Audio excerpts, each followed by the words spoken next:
License number GL250000615. We've seen all kinds of clogs, so remember the rule. Only flush 3 things. Number 1, number 2, and toilet paper. What about my dinosaurs? No? My monster truck? Nope. What about... If it's not the big 3, don't flush it. But if someone does flush a dinosaur... Call Grasser. We clear the clog and get things moving again. Green is always Grasser at GrasserHomeservices.com.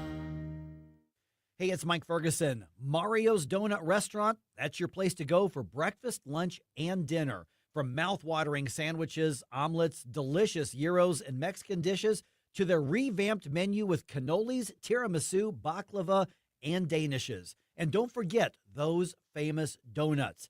Dine in or carry out, Mario's friendly staff is ready to serve you with love and care. Mention News Talk STL when you visit, or just visit mariosdonutrestaurant.com.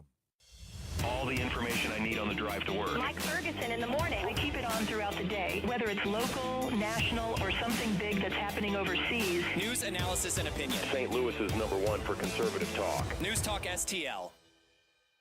Tim Jones and Chris Arps in the afternoon. The 9 most terrifying words in the English language are, I'm from the government and I'm here to help. The more you remove voting from Election Day, the more opportunity you're offering for people to commit fraud. Are you not entertained? Are you not entertained? I think the Democrats are so short-sighted in this tactic they have now to just cheat at any cost to win elections. Nobody stands up. These people are crazy. I'm telling you, they're crazy. What are we doing wrong here? As a former leader in the House, I think you can put your finger on it. It's called leadership. We don't have it. Tim Jones and Chris Arps.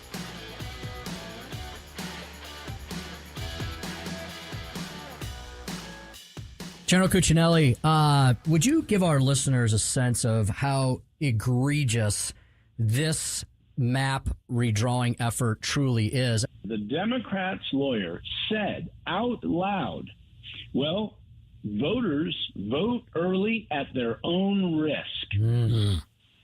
They risk missing out on some later piece of information. This is the party that tells us how important early voting is, right? And now they are absolutely crapping on these voters and saying, you don't count. We don't care. You know, this is one that's so brazen, it could end up being a 7-0 vote.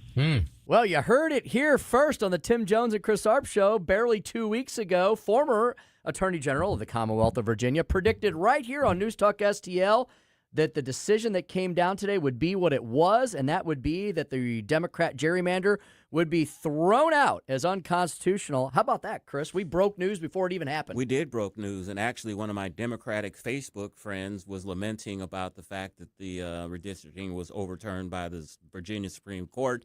Basically was making the case that Republicans and the U.S. Supreme Court can get away with anything, but Democrats in Virginia can't redistrict. And I had to remind him, because we talked to the former Attorney General, that a majority of the seats on the Virginia Supreme Court were appointed by Democrats. It's nonpartisan, so I think you could say that it's a Democratic court, and they're the ones that overturned that election. So that's how bad it was. So you're crying about the wrong thing, and I actually sent him the clip of Cuccinelli talking about how this was going to be overturned. I think the main reason this was overturned, according to Cuccinelli a couple of weeks ago, was you have to have an election in between actions like this, and they didn't. And I think that made it pretty much cut and dry, regardless if the Democrats on the Supreme Court wanted to keep this in line. They couldn't. It was blatantly illegal. Democrats who claim to be the party of democracy have violated so much democracy over the last several years that I've lost count. They kicked Joe Biden off of the presidential ballot last year just because, right? They didn't have a re-election for Kamala Harris. They prevented Bernie Sanders from becoming the nominee back in 2016 by rigging their superdelegate votes. They completely cheated in the 2022 census, whenever the last census was. Everybody now admits they completely rigged that census. They've been gerrymandering the country for decades. You should also send your friend Chris a picture of the congressional map of the state of Illinois. That is one of the worst offenses against compact and contiguous districts I've ever seen. And, I'll cut the Democrats a little slack by not having a primary after Joe Biden dropped out of the race. Look, there wasn't a lot of time there. The last thing that they needed was a raucous primary-type system to pick a new nominee. They just picked the wrong person. That was their biggest problem, but they should have coalesced around one person, but they coalesced around the wrong one, and they basically had to since Kamala Harris was the vice president. She was black also and a female, so they were pretty much stuck with her. We saw the result. On a note that is related to that, Kamala Harris yesterday called for the release of the DNC autopsy that was put out last year. It's been a year now. They won't release it, Tim. She has called for it to be released. The DNC chairman says that we don't need to release this. This just takes away from our efforts going on in this election. There's no smoking gun in this DNC report, so let's all move ahead. But, if there's no smoking gun, then why not release it? That means there is one. Yeah, exactly. And see, that's why I don't cut them slack, because there's another example. They are liars and cheaters and stealers. Once again, they don't even follow their own rules.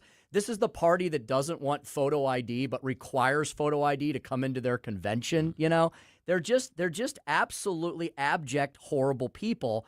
This redistricting thing, Chris, has been turned upside down, inside and out several times over the last few weeks. But we're about to be at the end of it. And according to Open Source, which was following CNN's latest, so these are CNN's numbers, actually, we have redistricting done in about 1, 2, 3, 4, 5, 6, 7, 8 states. Out of that, the Republicans have picked up 14 seats. Democrats have picked up 6. That's a net of +8 for Republicans. Louisiana, Alabama, South Carolina, if those all are completed, that will also go in the Republican column. So that'll end up being Republicans up +11 after all the redistricting battles are said and done.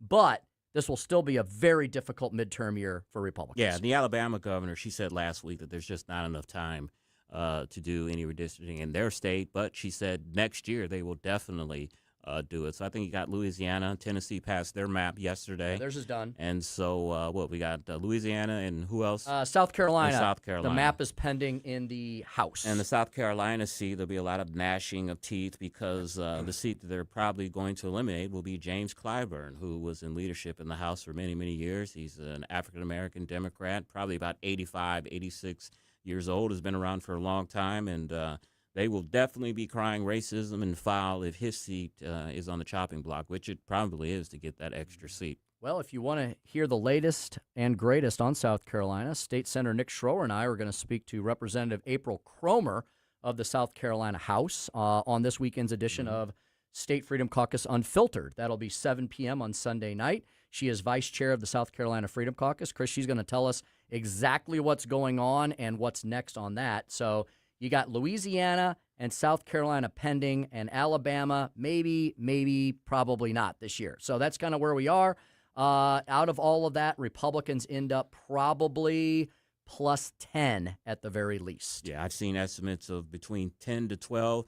So in a razor-thin House majority that the Republicans have, that may give them some cushion. But as we said many, many times, the Republicans are facing serious headwinds with the history against them. But we shall see.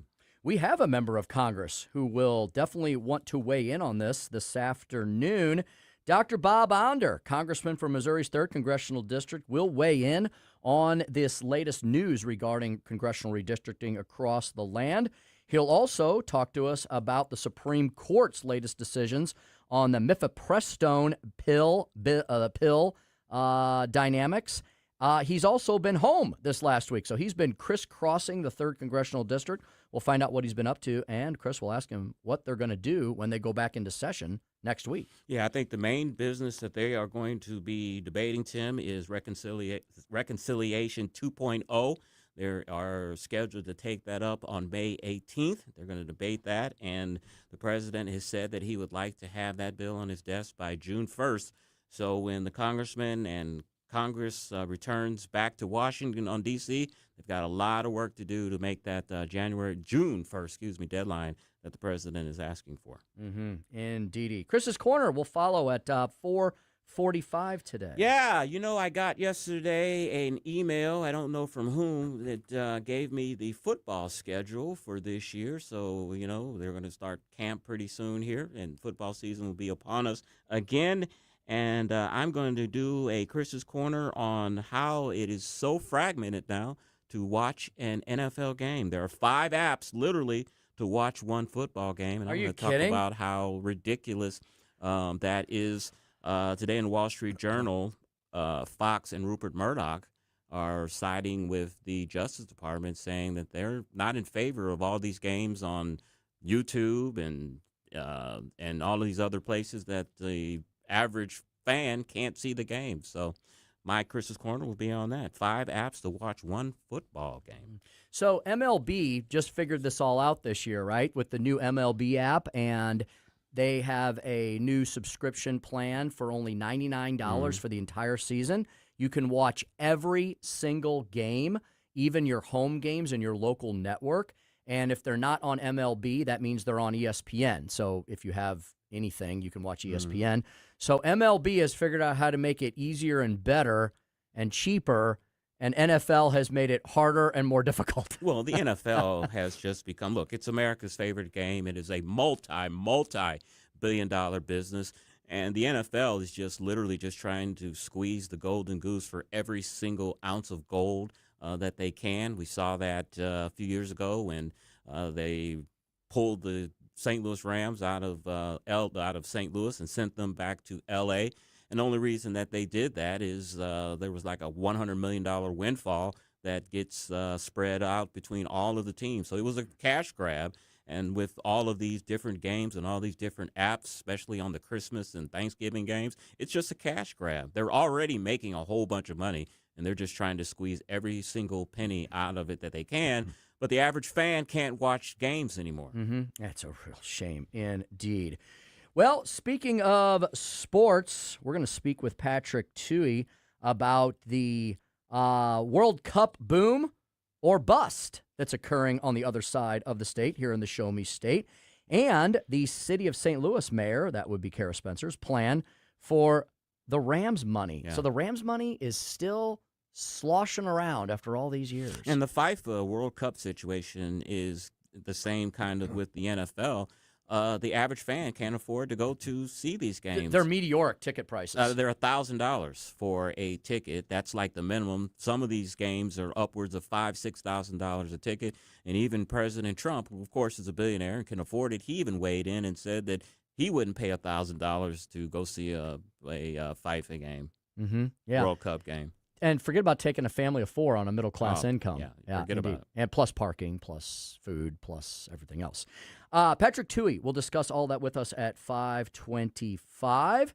And I also heard there might have been a line item put in the Missouri budget, which actually was just passed yesterday with $4 billion in cuts to the governor's recommendations. It's a good start, especially in these tight budget times with all the COVID cash drying up and going away.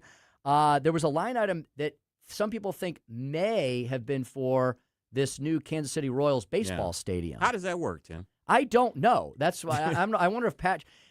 I guess you could put it into what's called, and I'm not the budget guy. I know enough to be dangerous. I think there's a couple of bills called capital improvements, and it's basically, for lack of a better word, unfortunately, a slush fund that's supposed to be used for one-time expenditures. Okay. So like construction projects. Okay. So you could football stadium, baseball stadium. You could load up the capital improvements thing, and you could call it a general. Chris, you could call it a regional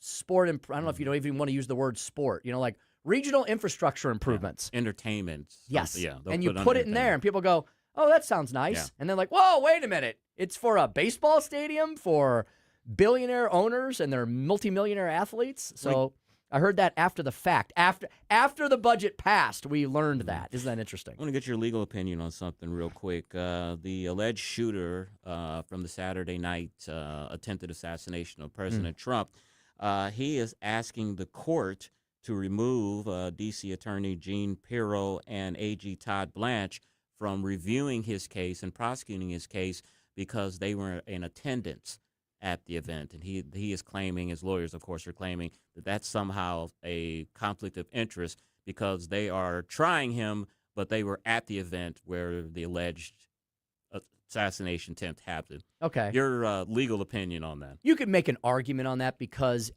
technically they would be witnesses to the alleged crime. However, how much of witnesses were they? Because the guy never even got into the room where they were. And the other way around this, Chris, fine. You just appoint somebody else in the office who's going to handle that matter and make them the special prosecutor. I thought that was a very interesting little He's wrinkle. trying everything. Little wrinkle that he tried to throw in there. You know what that says to me, Chris? He knows he's dead to rights, and he's trying to think up every creative argument he can possibly come up with. Yeah, I think he should start measuring the drapes for his Supermax prison cell that he will be in a couple of years. Well, and he kind of asked for it, indeed. All right. I skipped right over the Speaker stump speech. Red states rock. Blue states continue to blow it. Chris, there was a story that came out this week that talked about the largest wealth transfer that has now been calculated in American history. You can probably guess what states that wealth left and where it went to over the last 10 years. A new study has come out to prove the point that we've been discussing for many years, that red state policies tend to attract people in prosperity, and blue states are tending to push people out. I'm anxious to hear that at 5:05. And Patrick Tuohey at 5:25. And then the moment we've all been waiting for. Well, at least the moment Joey's been waiting for all this week, as he ignores pretty much everything else we talk about. The Billie Eilish 3D concert movie. And I want everyone to tune in at 5:45, even if you don't care about Billie Eilish, because we're going to talk about our favorite concerts we've ever been to our entire lives. And I know that Chris has got something prepared. Tim's got something prepared. I do. It's going to be a lot of fun. Anybody who wants to chime in now, say who is incredible. I say right now, you got to see Kiss before you die. Even if you don't like those songs, they put on a heck of a show. Do they still wear makeup? Yeah, of course they do. No, I think it's tattooed on. Because I've seen them sometimes do their concerts and they didn't have the makeup on, so I thought they kind of got rid of that. That sounds like an acoustic set in somebody's backyard. I was at the Enterprise Center, and they blew stuff up. They shot down spaceships from the sky. They had inflatables that were 3 stories tall. You know, one thing, when Kiss was really big in the 70s when I was growing up and everything, and people were always trying to figure out, what did KISS actually stand for? The one thing that I heard was Knights in Satan's Service. Did you ever hear anything? No. Yeah. I always thought it was Keep It Simple, stupid. Yeah. Did you ever hear anything, Joey? I think the main was Knights in Satan's Service. Whoa. Antichrist Devil Children? Is that AC/DC? You people playing your records backwards. You're always looking for Satan. The Billie Eilish, the Billie Eilish, her name's hard. You wanted to say Idol, didn't you? Her name's hard to say. The Billie Eilish 3D concert movie, but if you're not much into Billie, we'll talk about other concerts as well. Yep, Joey, I've got a couple concerts that were marvels to watch and not just to listen to. So I'll throw those out. Chris has probably got a couple too, and we'll talk about that at 5:45. And if you're listening to us on Facebook, Twitter, YouTube, or Instagram, we would love for you to post your favorite concerts that you attended as well, and we'll read some of those out on the air.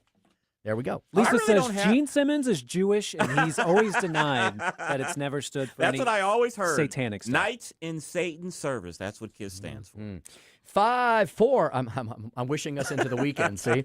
4:22 in the p.m. As we mentioned, we're going to speak with Dr. Bob Onder next. What does he think about the redistricting effort across the nation and about the decision that came out of the Commonwealth of Virginia today? And what will Congress get up to when they head back to Washington, D.C. next week after their short recess this past week? All that and more with the good Congressman Dr. Bob next on the Tim Jones and Chris Arps Show, 101.9 94.1 News Talk STL.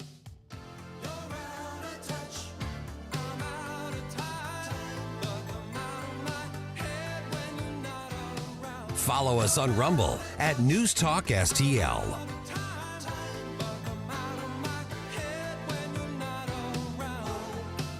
From the Michaels Flooring Outlet Weather Center.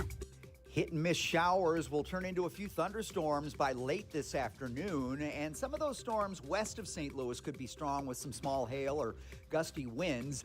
We are looking for most of that rain to move out overnight, and lows in the 50s. Saturday looks gorgeous with a high near 80 and sunny skies, but it looks like few more scattered showers on Mother's Day, but lots of dry time in between. In the First Alert Weather Center, I'm KMOV meteorologist Kent Earhart. Hey everyone, it's Todd Showalter with my buddy Joey V. Be sure to join me and Joey for the Right Mind Show, where we put the fun in our dysfunctional world. Saturdays at 5, right here at 1019 94.1 News Talk STL. Where can you get top-rated chiropractic care? Well, at Comprehensive Chiropractic and Sports Performance. They're at cchiropractic.com. I was just speaking with Ken Williams this afternoon at lunch about chiropractic care. He was telling about some of his experience, and I was telling him about the great docs that I have been seeing at Comprehensive Chiropractic for nearly 2 decades. Dr. Pat Fader built Comprehensive Chiropractic, continues to revolutionize it every single year with all sorts of new offerings.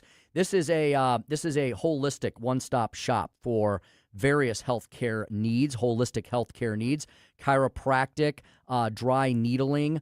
They have licensed massage therapists. They have a beautiful studio upstairs where they have Pilates and yoga and other disciplines offered and available. They have personal trainers. They have nutritional experts. They provide supplements that actually do work that are the best for you, and so much and so on and so forth. Your one-stop shop for the best chiropractic care and more is at Comprehensive Chiropractic and Sports Performance. They're at cchiropractic.com. They have assisted me and many of my family members and friends on multiple occasions.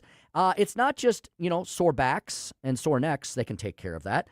Knees, they specialize in joints, knees and elbows. I had an elbow problem a couple years ago with some horrible tendonitis, and nothing I was doing was making it go away or stop hurting. And Doc Fader took care of it with a couple treatments. It was really fantastic. It was really, really amazing. They did some dry needling on that area. Did not hurt at all. And they did this, I call it the little micro jackhammer, and did not hurt at all. It was a little bit of pressure point stuff, and it was amazing. Within a week or two, it had just completely gone away. And the Doc Fader explained the medicine and the science and to me, and that's what they do there. It's not hocus pocus. They will explain to you exactly what's going on with your body, what they see, what they feel, and they'll tell you what they're going to do to help you get better. Whether it is a chronic injury or an acute injury, whether you're a young, middle-aged, or older person, whether you're super active or whether you're not and you would like to learn how to become so, they can help you with all those needs at Comprehensive Chiropractic. Comprehensive Chiropractic, chiropractic care, and so much more. cchiropractic.com. Chiropractic.com. Comprehensive Chiropractic for all your comprehensive healthcare needs. When you count on Connor, you're getting the timeless American values that have guided our company from day one. Hard work, impeccable service, and honesty. At Connor Roofing, you aren't just getting a roof, you're getting safeguarded by a neighbor who cares. When you count on Connor, you're receiving protection for your home, your family, and your peace of mind. Visit ConnorRoofing.com. Jamie Allman here, tossing and turning over retirement worries. You're not alone. 3 out of 4 Americans share your concern about having enough saved. But here's the thing. A comfortable retirement isn't out of reach, even if you're planning for 30 or 40 years ahead. Every day, Jeff Portman from the Gemini Wealth Group helps people avoid the critical mistakes that can derail their retirement. Build your path to financial confidence. Visit GeminiWealthGroup.com or call Jeff directly at 314-888-0123. Securities and advisory services offered through LPL Financial, a registered investment advisor. Member FINRA, SIPC. This hour of Jones and Arps is brought to you by Stifel. Contact your Stifel financial advisor at stifel.com. That's STIFEL.com.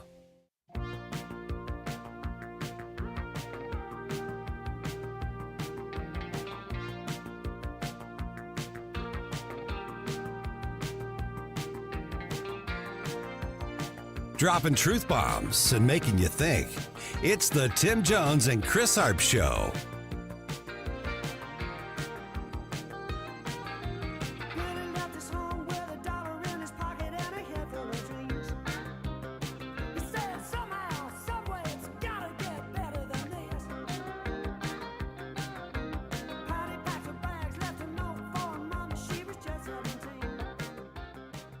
The Supreme Court temporarily restored broad access to mifepristone. That's the pill that's used in abortions. So this order would actually temporarily allow women to get the pill through the mail. That's without an in-person visit to a doctor. The Supreme Court's ruling blocked a lower court ruling to prevent confusion among any patients already in the process of accessing that pill. This ruling is expected to stand for at least a week. And during that time, the justices will review emergency appeals that are filed by the medications manufacturers.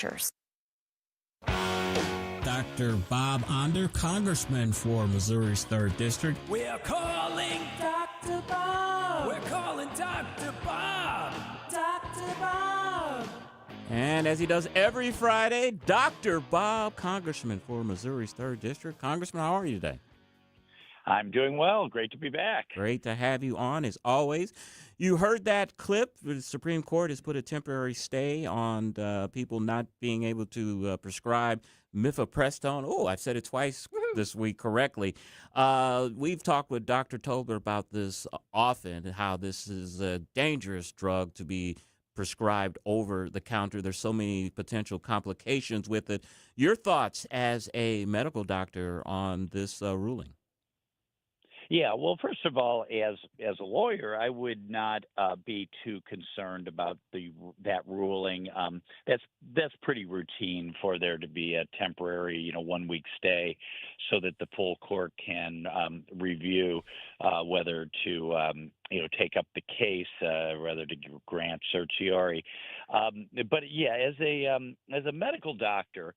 Look, I don't think mifepristone should be on the market at all. It is a drug that sends 1 in 20 women to the emergency room. 1 of 10 women experience a serious adverse event that could be bleeding, severe pain, infection. Particularly the Biden mail order abortion policies, if you do not have an in-person visit, if you get the pill by mail, 100% of ectopic pregnancies will be missed. A very important thing in obstetrics is knowing the date, what's the gestational age of the baby, and of course, we now know that more and more and more women have been coerced by their boyfriend, by their husband, by their human traffickers, and forced to take the abortion pill to kill their unborn baby. This is an intrinsically dangerous drug. I don't think it should be on the market at all. At very least, we should restore the policies from the first Trump administration of in-person dispensing, no mail-order abortions. And I think it's extremely disappointing, as many have pointed out, it is extremely disappointing that the Trump administration is in this position of defending really bad Biden policies.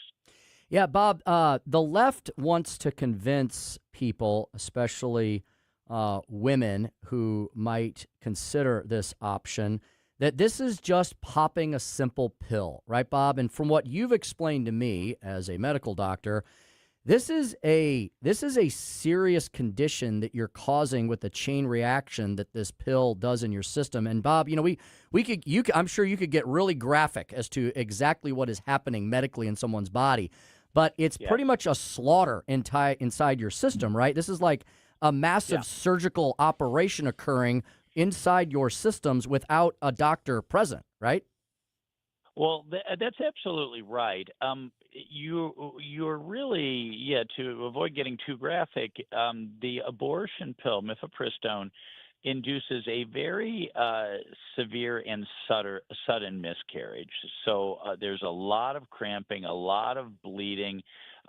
Again, 1 out of 20 women go to the ER and 1 out of 10 experiences a severe adverse event. This is not, as the abortionists would say, safe as Tylenol. And, the FDA has been looking at flawed data because the abortion industry, whether surgical abortions or chemical abortions, they never report their complications. They often just tell women, even when there was in-person dispensing at the abortion clinic, they would tell a woman, if you have any problems, just go to the ER and tell them that you're having a miscarriage. But at least with in-person dispensing, the doctor could assess the patient, make sure they didn't have an ectopic pregnancy, make sure they weren't so far along that the chemical abortion wasn't appropriate, make sure there wasn't some burly guy who looked like a human trafficker in the background, make sure the patient wasn't a minor, for heaven's sakes. But none of those safeguards are in place with the reckless Biden, and I would now say Biden-Trump abortion pill policies. Speaking with Dr. Bob Onder, Congressman for Missouri's 3rd District. Congressman, there was another case in the Virginia Supreme Court. The Democrats were feeling pretty good a couple of weeks ago. They had California. They had the Virginia vote that had a successful redistricting effort, but the Virginia Supreme Court threw all that out today. Your thoughts on that, sir? Well, yeah, that is a monumental decision. The Virginia Supreme Court deciding that under the Virginia Constitution, the newly drawn maps are illegal, and that following up on the Louisiana case, saying that once and for all we're not supposed to use racial gerrymandering to draw congressional maps. Between those two decisions, we have very, very, very good news for fairness in our elections, and very good news for the chances of us Republicans maintaining the majority in November and continuing a pro-American, America First agenda. So a lot was at stake with these redistricting wars. For a little while, it looked pretty bleak after the Virginia vote, but things are looking better right now. So, Bob, how does the politics look? It looks like redistricting is finally, thankfully, coming to an end, and the dust is about to settle. So after all those numbers are crunched and thrown into the mix, how do things look on the political landscape for House Republicans versus House Democrats? This should be historically a tough year for the party in power, as it always is. But give us a sense of how you and your colleagues are feeling about things with recruiting and with the types of candidates you have running this year. Well, yeah, we've had incredibly strong candidates. And had there been no redistricting done at all, we really were in a pretty good place. We have something like 13 to 16 Democrats holding seats that President Trump won in 2024. And we have a much smaller number of Republicans defending seats that Kamala Harris won in 2024. So things are looking good. I think we have better candidates. I think you have these insane Democrat primaries, including many, with a lot of Zohran Mamdani types just driving the Democrat Party further and further to the left, saying crazier and crazier and crazier stuff. So I'm cautiously optimistic. I mean, when it looked like the redistricting wars were going to turn the wrong way, I was a little disappointed. But after the Louisiana case, after the Virginia case, I'm feeling much better. But no, we can't take anything for granted. We've got a very good story to tell. We gave the American people the largest tax cut in U.S. history. We reformed the income tax system in a pro-business way. We've deregulated. We've enabled the drilling for domestic energy. I think there are a lot of good things that we have done in this 119th Congress, and I think the voters will recognize that in November. Congressman, Congress has been on recess for the past week. I know when you head back, one of the big things that's going to be taking up is 2.0 reconciliation. The president said he would like that bill on his desk on June 1st. While you were on recess this week, what have you been hearing from your constituents? Yeah, I think our constituents are relieved that, at long last, the Department of Homeland Security will be funded, and we won't have to worry about about flights held up because TSA agents are calling in sick. We're going to get once we get this Reconciliation 2.0 bill passed, we will finally have long-term funding for ICE and Border Patrol. I think my constituents are fed up, sick and tired of the Democrats' games. And, I think returning to a sense of normalcy will be a good thing. Needless to say, though, Chris, we hear about gas prices, and it's, there's no denying that is an issue. But I am hopeful that cooler heads will prevail in Iran, and at some point they will get tired of the economic pain that their people are experiencing, and will kind of come to the table, negotiate a peace, and we can, reopen world oil supplies and get those gas prices down. Congressman, just this week, 4 foreign nationals in New Jersey were charged with illegal voting. Chris and I listened to a clip, I think, yesterday, whereby one of the deputy sheriffs for San Joaquin County in California was doing a press conference, and he detailed in excruciatingly incredible detail how illegal aliens register to vote in California and how they actually do vote. So as these instances continue to rage, I'm wondering if the Senate, the U.S. Senate, has just simply run out of gas when it comes to the Save America Act, or is there any hope to get that important piece of election integrity across the finish line this year? Yeah, I mean, isn't it insane? Tim, when you and I have in the Missouri legislature fought for election integrity, what do the Democrats say? They say, number one, election fraud, voter fraud never happens. Illegal aliens and foreign nationals never vote, number one. And number two, you're racist for even bringing up the issue. Right. It turns out, yes, in New Jersey and California, we know that foreign nationals have voted in federal, and the key thing about that New Jersey case is that they had voted in federal elections. So yes, it does indeed happen. It's really disappointing to see that there are some U.S. senators, Republican U.S. senators, who don't recognize how important this is. And I remind people over and over again, in 2022, Chuck Schumer and most of the Democrats who are still in the U.S. Senate today, they were ready to pull the trigger and pass their anti-election integrity law. Only Joe Manchin and Kyrsten Sinema got in their way. Otherwise, they would have blown right through the filibuster and gotten really bad election law passed. So it's time they do it. It's time they put on their big boy pants and do what it takes to pass it. And I think there is a way we could design the SAFE Act to fit within the parameters of reconciliation and do it only with Republican votes. But, you have to have all the Republicans on board and willing to do the right thing. And unfortunately, to date, that's not happened. And finally, Congressman, a big tranche of unidentified anomalous phenomena was released today. I'm old school. There'll always be UFOs to me. Question, are we alone? I don't know I don't know the answer to that. I've been busy today and haven't yet, examined this new data that's been released, new documents that have been released. I look forward to looking at it.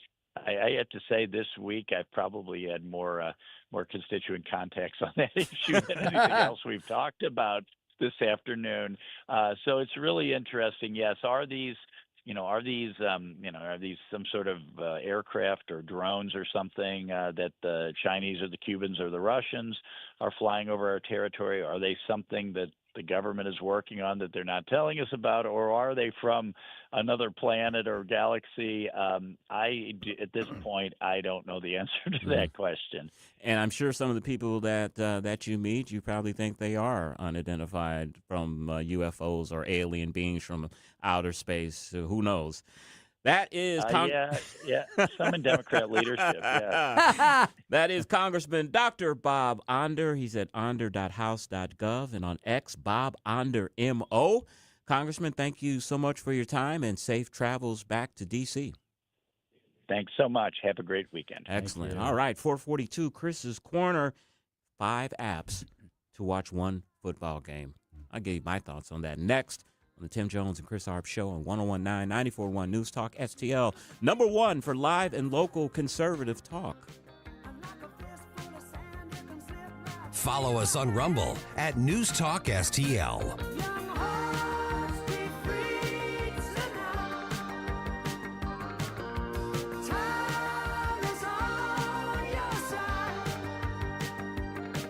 From the Michaels Flooring Outlet Weather Center.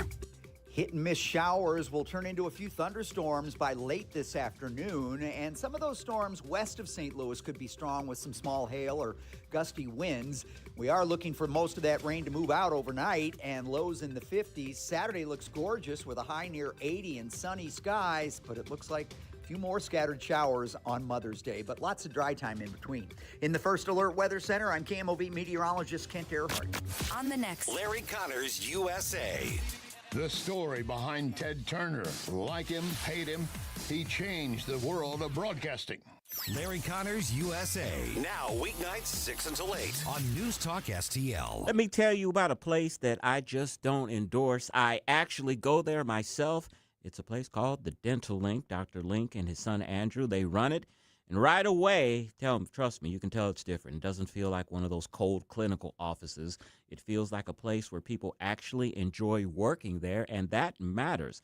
I noticed it immediately. The staff is relaxed, they're professional, they're friendly, and that all starts with how Dr. Link treats his team. You can just tell. Now, for me, this is personal. I've had dental implants done there. I call them my Newsmax teeth or my Newsmax smile, and that's not a small thing. That's serious dental work, and they walk me through the whole process step by step. No pressure, no confusion, just straight answers and making sure I was comfortable the whole time. And if you've been putting something like this off because you're nervous, I get it, I was too, but here's what you should know. They offer many dental implants which are less invasive, they're quicker recovery, and a lot less discomfort than the traditional route. I'll tell you this, getting my implants done was a game changer. They look natural, they feel natural, and honestly, it gave me a level of confidence back I didn't even realize I was missing. If you've been thinking about dental implants, just go talk to them. The Dental Link is in Baldwin, right there at 141 in Manchester. Give them a call today at 636-496-8584, or check them out at thedentallink.com, thedentallink.com. Do good, do it well, have fun doing it. That's their motto. Dr. Michael Lewis, West Point grad, physician, and retired Army colonel, is considered the world's leading expert on the use of omega-3s in brain health. He's also the author of When Brains Collide. Dr. Lewis, a lot of people take fish oil supplements, but how do you know they're working if you're not testing? Elizabeth, I've come across the biggest breakthrough in my 30-plus years of medicine. What if you could test yourself at home to see if your fish oil supplements are actually working? And then have the right product, a combination of fish oil and olive oil, a perfect Mediterranean diet in a bottle delivered right to your doorstep. This is the answer to the American ultra-processed food diet. Email me at test@brainhealtheducation.org. That's test@brainhealtheducation.org. Email Dr. Lewis today at test@brainhealtheducation.org and take the first step toward a healthier brain. Your future self will thank you. That's test@brainhealtheducation.org. Tired of settling for generic fishing gear? Say hello to Bullseye Bait and Tackle, O'Fallon's one-stop shop for serious anglers.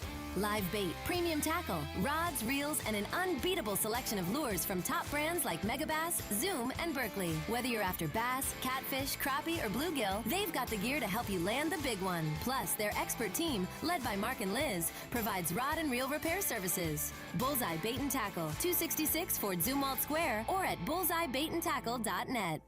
Democracy is loud, and on Tuesday, June 2nd, you can be right in the middle of it. News Talk STL is bringing the St. Charles County Executive Primary Debate to Lindenwood University in St. Charles at the J. Scheidegger Center for the Arts. No reservations, no tickets, just show up. Can't make it in person? Catch every word live on News Talk STL from 7 to 8:30 p.m. The St. Charles County Executive Primary Debate on June 2nd. Brought to you by the St. Charles County Republican Central Committee, Mid-Rivers News Magazine, Lewis & Clark's Pachyderms Club, and the Hammond Institute for Free Enterprise at Lindenwood University.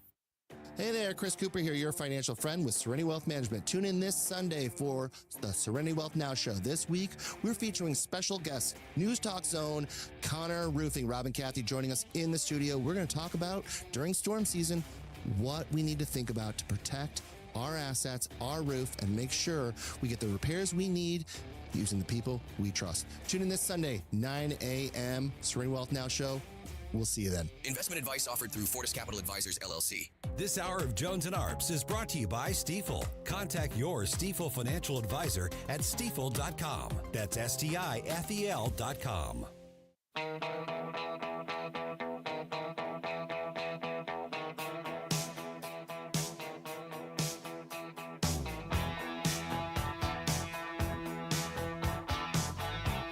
You're listening to Tim Jones and Chris Arps.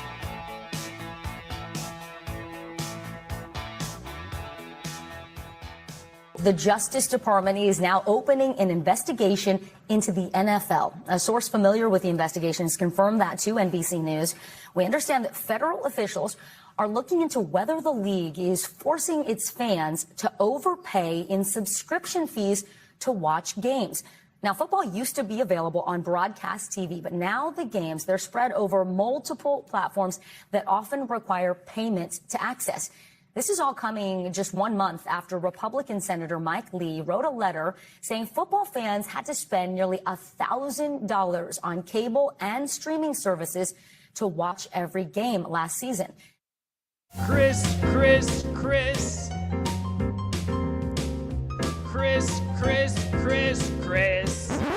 And if you don't know, now you know.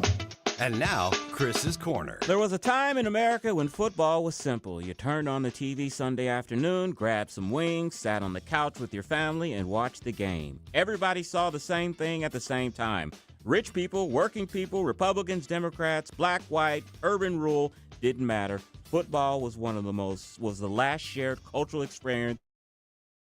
You need a scavenger hunt and 4 passwords just to find kickoff. One game's on NBC, another's on ESPN, another exclusive to Amazon Prime, another on Peacock. Then Netflix wants Christmas games. YouTube owns Sunday Ticket. Apple is circling as well. And now the NFL's biggest television partners are openly fighting over whether football is becoming too expensive and fragmented for average Americans. And honestly, they're right.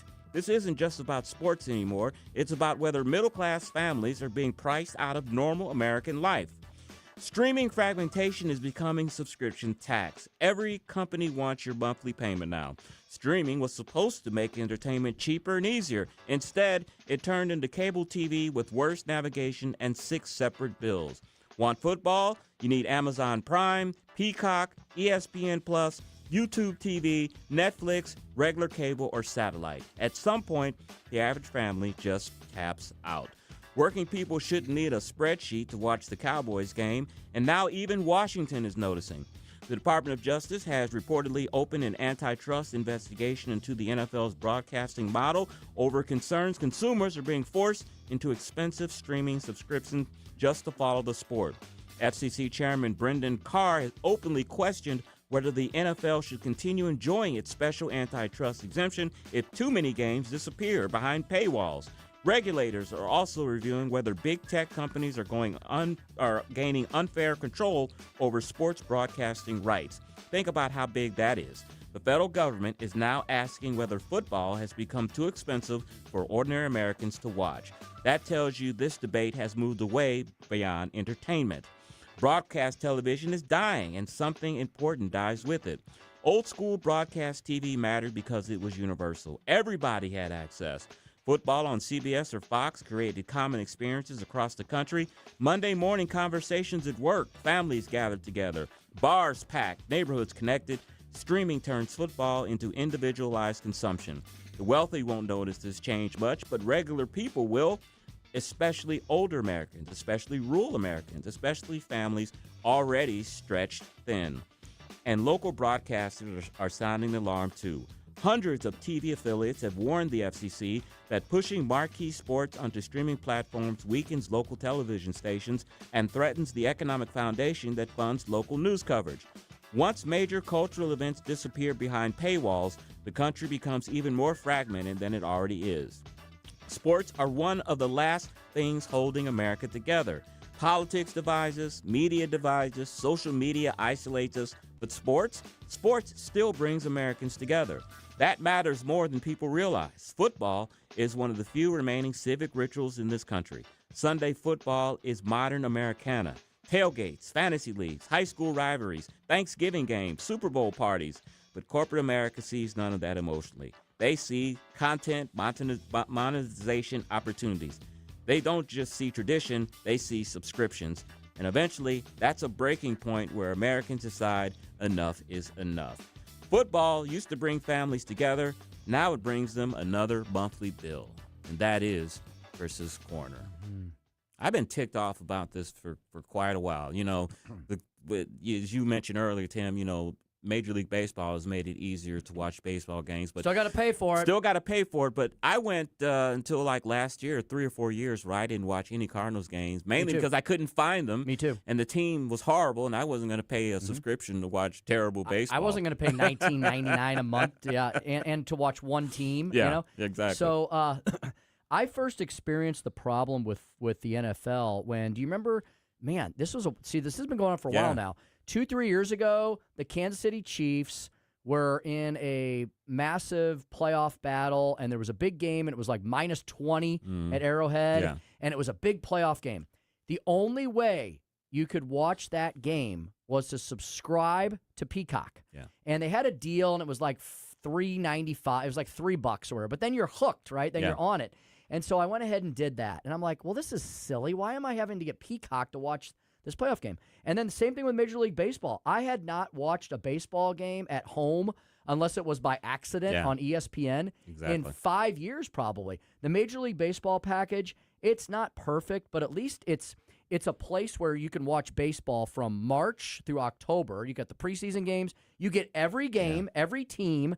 It comes out to about $12.50 a month. Okay, not a bad deal for all that, but I still had to pay for something. And now what you describe with the NFL, that sounds like the most complicated way to find a football game ever created. It is. It's like whenever there's like the Thanksgiving games or there's a Sunday game, or sometimes they have games on Fridays. YouTube has those games. I'm like trying to figure out, okay, I know there's a game tonight. What do I have to do to try to watch it? Do I have to go on Amazon? Do I have to go on YouTube? Is it on NBC? I don't know. And it's just, look, you know, I'm a capitalist. You're a capitalist. We're all capitalists. This is America's favorite game. It's a billion-dollar business. But, I mean, enough is enough. I mean, don't forget your fans. Your fans are the ones that have to find these games and watch them. And the more complicated you make them, you're just going to turn off fans, especially I think younger fans, people like us that have been watching football for years. You know, we'll go through the hassle trying to find it, but you know they're always trying to grow the game. You need that with younger viewers, and I think a lot of younger viewers are going to be like, this isn't worth the hassle of having to go through all this rigmarole trying to find a football game. During the week, it's very difficult. You have to remember week to week. Okay, this week's Monday night game is going to be on what? And sometimes they're on two different platforms. And then you got to remember, where do I go on Thursday? Thursday is different from Monday. And you know, some people can afford to have I know I have friends that they just buy every streaming service, you know. And these are not wealthy people, they're middle class people, but I'm like, okay, that's what you want to spend your money on, that's fine. I would rather that they do what Major League Baseball finally figured out. Can we do NFL.com? And look, can everybody maybe get a cut of that? And can you make it easy on the fan so they have one portal to go through to watch all the games? Just keep it the way that it used to be. Look, you can watch games on CBS and on Fox. There's the Sunday night game on NBC. And then if you want to watch more games or you want to make sure that you can see your team always, just buy Sunday Ticket. I mean, I'll give them that. Sunday Ticket, you can watch all the games, but don't make it difficult for everyday, ordinary Americans to find the game every week. I think you're slowly destroying your fan base that way. Hockey has become almost as complicated. Really? I haven't watched a Blues game at home in many years because they've done the same thing. So back about 7-8 years ago, you could watch hockey in your hometown on whatever your Fox Sports network was. So here in the Midwest, we could turn on Fox Sports Midwest, which doesn't exist anymore. You could turn that on, and you could watch the Blues. Then they sold to Bally's, who Yeah. sold to FanDuel, who is now sold to somebody else. So good luck even knowing where to look. And then once again, you're paying that $19.99 a month. Pain. All right, we've got the Speaker's Stump speech coming up. Red states rock, blue states continue to blow it. And then speaking of sports, we'll speak with Patrick Tuohey at 5:23 on the mayor's plan to divvy up the Rams money. You're listening to the Tim Jones and Chris Arps Show on 101.9 94.1 News Talk STL.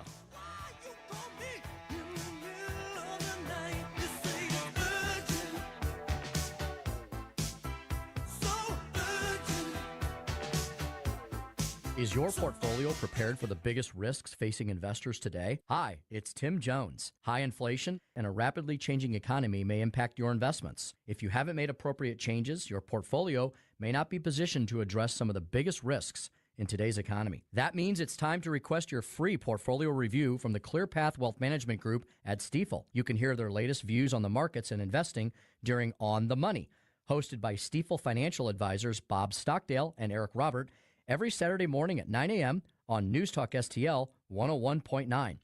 They can help you get organized, guide you through critical retirement decisions, and create a portfolio designed around your needs. To schedule your free portfolio review, go to clearpathinvesting.com. That's clearpathinvesting.com, or call 636-695-2650. That's clearpathinvesting.com, 636-695-2650. Stifel Nicholas & Company, Incorporated, member SIPC and NYSE.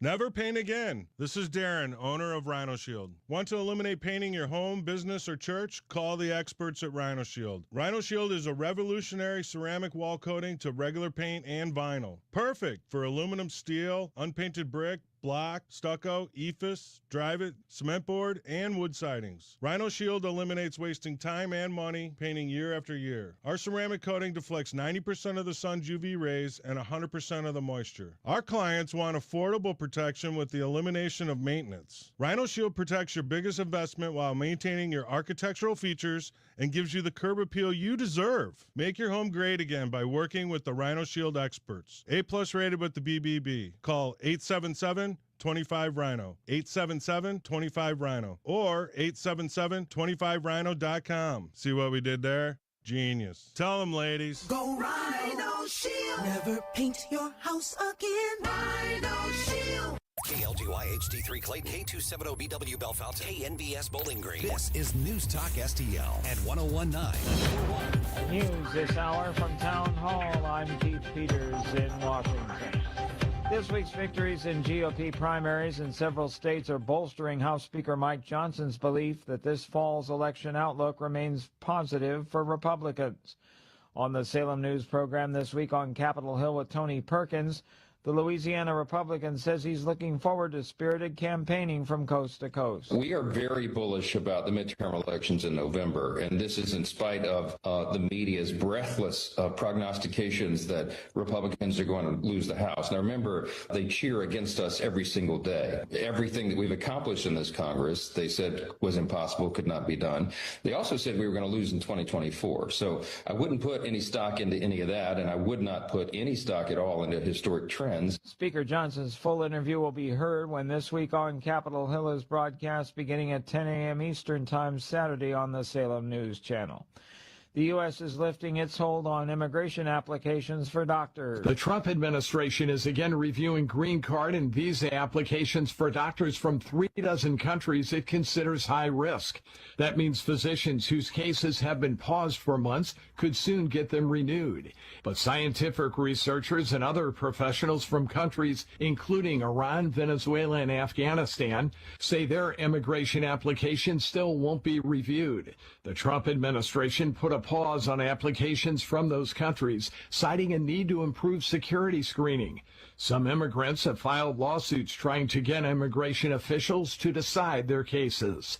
I'm Mike Hempen. A good day on Wall Street with the Dow up by 12 points. The Nasdaq rose 440, with the S&P 500 advancing by 61. Oil around $95 a barrel. More at townhall.com. Health insurance rates are surging in America, leaving millions without affordable options. If you're sick of having paychecks eaten up by healthcare costs or dealing with mega corporations, then listen to this. Christians don't need to waste money on a broken system. That's why I want to tell you about Christian Healthcare Ministries. It's an alternative to traditional health insurance at half the cost. With CHM, fellow believers contribute monthly to help pay each other's medical bills. There's no enrollment period, so you can join anytime. And you aren't restricted to provider networks, so you choose the doctors and hospitals you want. It's that simple. CHM is not insurance. It's a ministry that puts faith into action. Feel the difference of financial support and biblical care from fellow believers. Join CHM today by visiting chministries.org/wellness. That's chministries.org/wellness. From the Michaels Flooring Outlet Weather Center. Hit and miss showers will turn into a few thunderstorms by late this afternoon, and some of those storms west of St. Louis could be strong with some small hail or gusty winds. We are looking for most of that rain to move out overnight, and lows in the 50s. Saturday looks gorgeous with a high near 80 and sunny skies, but it looks like a few more scattered showers on Mother's Day, but lots of dry time in between. In the First Alert Weather Center, I'm KMOV meteorologist Kent Earhart. This hour of News Talk STL brought to you by Chris Cooper and Serenity Wealth Management. Business owners, download your free playbook for financial clarity at SerenityWealthBiz.com. That's SerenityWealthBiz.com. Think you're just getting older? Stiff in the morning, low energy, aches that weren't there 5 years ago? Maybe. Or maybe it's your mattress. At Snooze Mattress and Wellness, we're locally owned and family owned, and we use advanced sleep technology to measure your pressure points and match you to the right mattress for your body. No fake sales, no guessing, no pressure. Just honest guidance and better sleep. Snooze Mattress and Wellness in Chesterfield. Sleep restored, life renewed. Dude, this house is perfect. Crumbs everywhere, sticky counters. I've already texted the colonies. Sweet, I'll bring my 500 cousins. This'll be the biggest ant rager of the summer. Let's party! Wait, oh, what's that sound? Oh, no, it's those trucks with the green wheels. Party's over, man. Party's over. This is Derek, the owner of All Solutions Pest Control. We'd love to help you out. Give us a call today for a free estimate at 636-486-7888. If a pest-free home is your goal, call All Solutions Pest Control. If you find yourself feeling out of place in the world, it's comforting to know conservative values haven't been abandoned everywhere. The far left wants to destroy conservative values in America. This is News Talk STL. Welcome home. Tim Jones and Chris Arps in the afternoon. The 9 most terrifying words in the English language are, I'm from the government and I'm here to help. The more you remove voting from Election Day, the more opportunity you're offering for people to commit fraud. Are you not entertained? Are you not entertained? I think the Democrats are so short-sighted in this tactic they have now to just cheat at any cost to win elections. Nobody stands up. These people are crazy. I'm telling you, they're crazy. What are we doing wrong here? As a former leader in the House, I think you can put your finger on it. It's called leadership. We don't have it. Tim Jones and Chris Arps.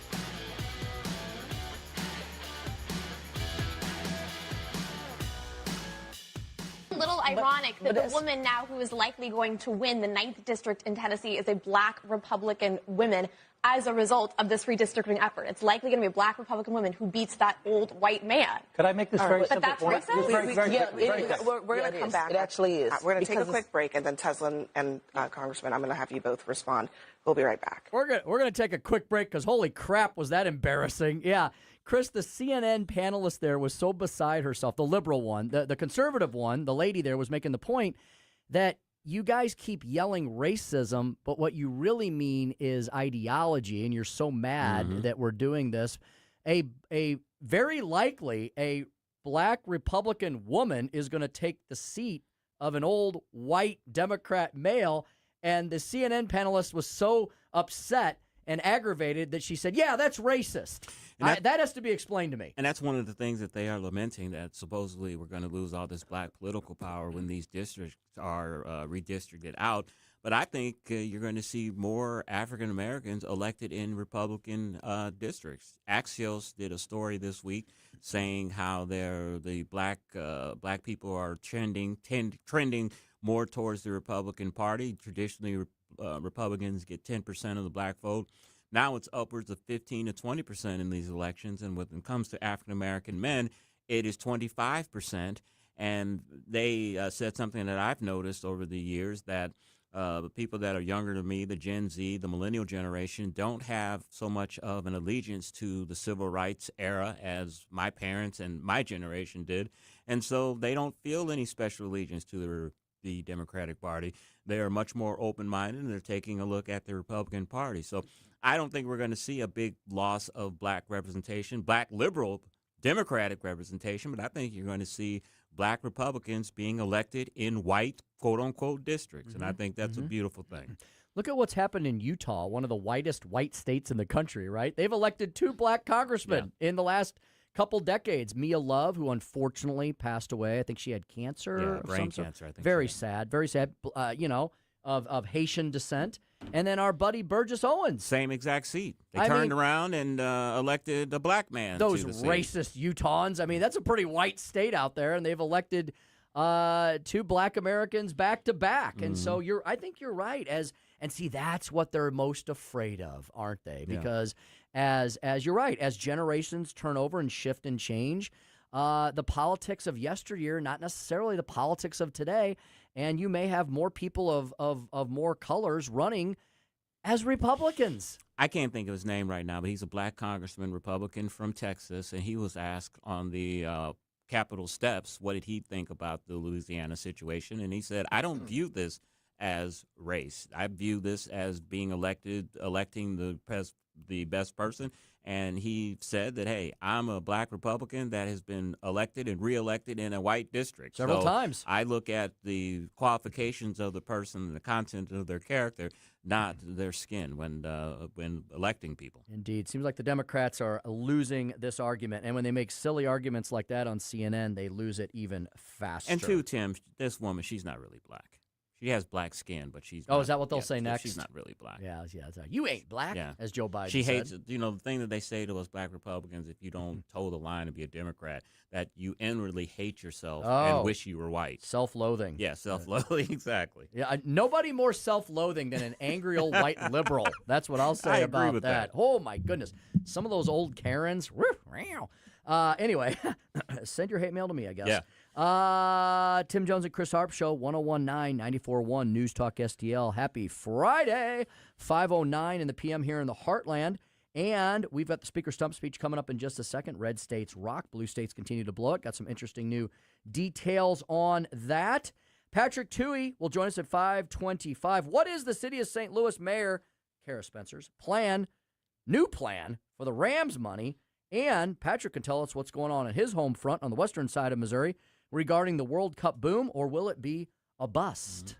Why don't they use Rams money to help these people that have been ravaged by tornadoes last year, who still aren't in their homes and their neighborhoods still aren't repaired? If you want to have a good use of the Rams money, I think that's one right there. That would be an excellent use. You know why?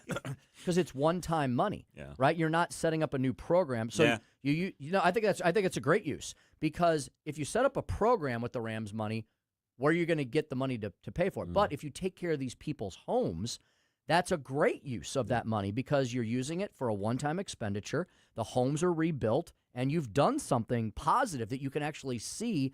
I think that's a fantastic idea. We're coming up on a year on this tornado, right? And some of these people's homes still have blue tarps over the roofs, and it's still uninhabitable. It's really horrible. And so maybe they should put us on the task force, and we'll get this figured out lickety-split. And finally, to help firmly take you into the weekend, we've got Joey V's Movies. Producer Joey V's got a very special concert, a 3D concert movie. Wow. Yeah, this Billie Eilish movie, even if you're not interested in her, it's directed by James Cameron, and you don't bet against Big Jim when it comes to Hollywood. He does The Abyss, Titanic, Avatar, and Terminator. And so what's this next movie? Why is he so interested in Billie Eilish? Yeah, I'll that's tell a great you. question. Is Billie Eilish blue in this? I'll let you know. Okay. And we're going to talk about our concert experiences in general. We've been to a few concerts in our lives. I'm not a huge concert goer. Neither am I. You haven't gone to a ton. Joey, are you a big concert goer or so-so concert goer? Go every once in a while? Well, I worked for Keishi for about a year and a half. Oh, and you I went to a was lot. Going every night I could. The big thing was if you didn't get the ticket you requested, if you still went in Fridays once the front office was closed, all those tickets that the listeners didn't get picked up just got left out in the lunchroom. So you'd probably just take a little side quest to the station just to see what was left over if you still didn't get the ticket you wanted. Here's the one thing that I have noticed how concerts have changed over the years. And Tim, you may remember this too. In the 70s, when a band came to town, it was for like 2 or 3 days. Yes. And now it's one and done. They're going to the next city. I guess they do that to make more money. But I remember in the back of the day, Boston or any big act came to town. It was for like 2 or 3 days. Mm-hmm. I wonder why they, I'd like to know the reason why they got rid of that. One of the coolest things I saw recently, and I don't watch a lot of these, but when I get sucked into them, I find them fascinating. They did a concert documentary on Oasis from the 90s, and it was a fascinating documentary. It just came out a year or two ago. Joey, did you see that, the Oasis documentary? So it was from the 90s. It was right before the era of the cell phone, the internet, right? Yeah. And so it was wild watching people just from 20-some-odd years ago having to pick up a telephone in the UK and call for tickets, right? Yeah. There's no internet. There's no cell phone. It was the modern age, but we forget how much technology has dramatically progressed in the last couple decades. So it was really cool. And anyway, Chris, to your point, that was a 3-day concert at some castle in the UK. It was a kick-ass. I'm a big Oasis fan. It was a pretty cool concert, and these people it was like a Woodstock. It was like UK's Woodstock, but it was in like the late 90s, mid to late 90s. And cell phones have made concerts cheesy in a sense that, remember when people used to hold their lighters up? Now people use their cell phones with like lighters on them. I know. Put your cell phone down. Yeah. Hey, we've got all that coming up and more, but without further ado, let's get right to today's Speaker Stump Speech. Listen to me, listen to me. I'm very consistent. I'm a very stable genius. It's time for the Speaker's Stump Speech, sponsored by Hanson's Tree Service at hansonstree.com. 65,000 expected. Nay, nay, nay. We are much stronger. 115,000. 115. And last month, upward revision from 178 to 185. These are good numbers. The always excited Rick Santelli trumpeting the Trump boom that the media doesn't tell you about. I'm happy that he's on CNBC because at least folks who kind of watch the traditional networks will see him every once in a while. And he was talking about how great the jobs numbers were today. So underneath the veil that the media tries to pull over your eyes every day is of how horrible Trump is. So therefore, because they think Trump's horrible, that everything around Trump is horrible, which means the age that we're living in right now is horrible and everything's horrible. Look. Gas prices, way too high. Totally will admit that. Nobody from the left ever would admit that during the Biden eras, right? They pretty much ignored the fact that gas was a lot higher than now. And, Joe Biden didn't declare war on anybody except, I guess, the U.S. economy. Donald Trump is trying to fix a nearly 50-year-old problem in the Middle East, and when he does that, gas prices will dramatically go back down. And you've seen them level off, and they have not continued to spike. But that's the one big problem we're dealing with right now. Inflation in general, though, putting aside gas, inflation in general is down. It's not exactly to where we want it to be, but it sure isn't anywhere near the 9 and 10% that we were knocking on the door of during the Biden years. And once again, Joe Biden didn't declare war on anybody other than, the American people and the economy. So that's good news as well. We got those jobs numbers out today, very strong. Many are saying the GDP numbers are going to be very high. We've seen more manufacturing in the country than we have in many decades, so on and so forth. And when you look at this issue of affordability, which was completely concocted and created by Democrats, right? They made the affordability problem, and then they named it, and then they want to blame it on somebody other than themselves, even though they were the ones who blamed it. I got two pieces for you for today's Speaker Stump Speech. First of all, our friends at Committee to Unleash Prosperity, they put out a newsletter every day. It's called The Hotline. You can get it for free. Anybody can get it. Go to Committee to Unleash Prosperity. And their number one story yesterday was the biggest wealth transfer in U.S. history, kind of proving the point of today's Speaker Stump Speech. And they also say It's also a constant theme of theirs at Unleash Prosperity. Blue state residents continue to move out of red states. Yeah, talk about where the affordability problem really, you know where the affordability problem really is? It's in the blue states, because that's where the Democrats are as, quote, leaders of those states. So blue states continue to bleed residents. Red states continue to pick them up. The money and businesses that are leaving blue states are heading to red states. The numbers, the committee says, are bigger and bigger every year. And you know where they get these numbers from? They don't make them up. This is not editorial opinion. They get them from the left's beloved IRS. This is IRS data from 2012 through 2023. 11 years. Over 11 years, you can really see some trends definitely develop and establish themselves. Get this. $2 trillion in cumulative income has migrated out of high-tax blue states and gone to low-tax or no-tax red states. Missouri is considering a proposal right now that you're all going to get to vote on as to whether or not we want to continue to go to a lower tax and no income tax state. We can join this migration. This, folks, is the largest wealth transfer that has been seen ever in American history. And get this, that wealth transfer of $2 trillion from blue states to red states, it's larger than the entire GDP of most nations around the globe. The analysis shows that nearly every single blue state, they define that by, basically the trifecta running the blue state, the governor, House, and Senate in their legislature. Nearly every blue state has lost income due to moving vans, and nearly every red state has been a winner. One of the biggest winner is Florida. The biggest loser is New York, the weakest link in our 50-state system. As blue states continue to lose taxpayers, what's their strategy? Are they learning anything from the past 11 years as this data continues to churn and come out every single year with things like the U-Haul Index and Alex Rich States, Poor States, and there's a ton of other think tanks that do a ton of other similar analysis. As many as 10 blue states are actually, they're contemplating raising their income taxes or creating brand new things that they're calling wealth taxes, like they are in California and New York. It reminds the folks at the Committee to Unleash Prosperity of the comedy routine of the Three Stooges on a rickety boat that is taking on water. So what do? They drill a hole in the bottom to get the water out.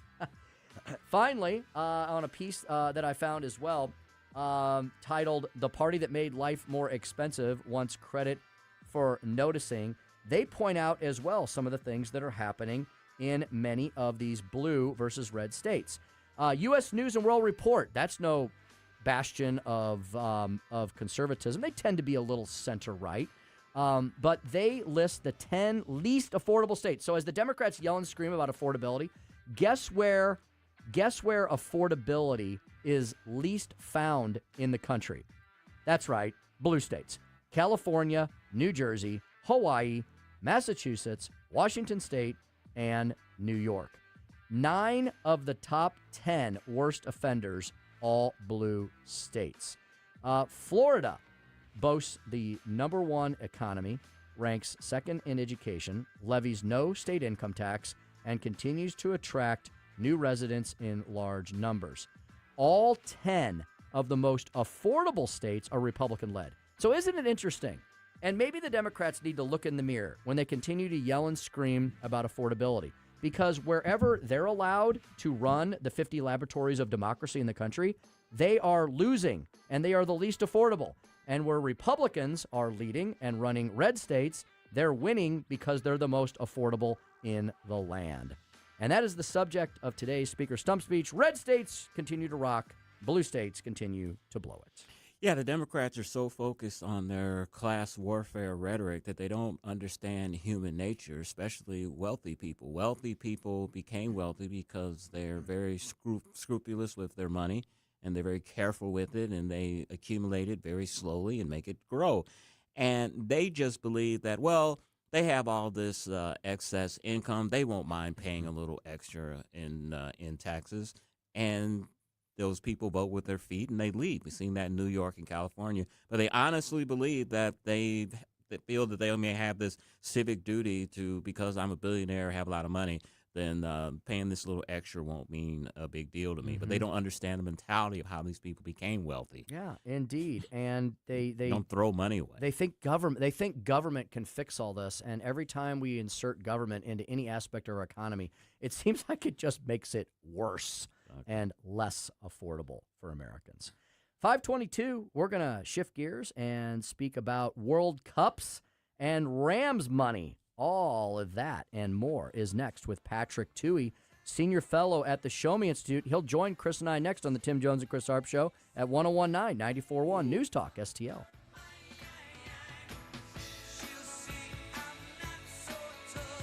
Like us on Facebook at News Talk STL.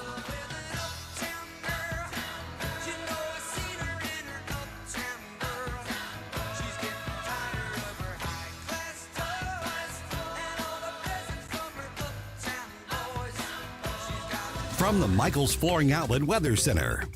Hit and miss showers will turn into a few thunderstorms by late this afternoon, and some of those storms west of St. Louis could be strong with some small hail or gusty winds. We are looking for most of that rain to move out overnight, and lows in the 50s. Saturday looks gorgeous with a high near 80 and sunny skies, but it looks like a few more scattered showers on Mother's Day, but lots of dry time in between. In the First Alert Weather Center, I'm KMOV meteorologist Kent Earhart. The news and talk. I'm optimistic that during the summer we will see gas with a 3 in front of it sooner rather than later. That matters to St. Louis. The energy prices, while painful, are not going to be around forever. This is 101.9 and 94.1 News Talk STL. Who is your one-stop roofing shop? That would be Correll Roofing Company. CORRELL, RRELL, CORRELL, CorrellRoofingCo.com is where you find them, CorrellRoofingCo.com. They service the entire greater St. Louis metropolitan region as well as the entire region in and around St. Charles County as well. So huge regional scope here with Correll Roofing Company.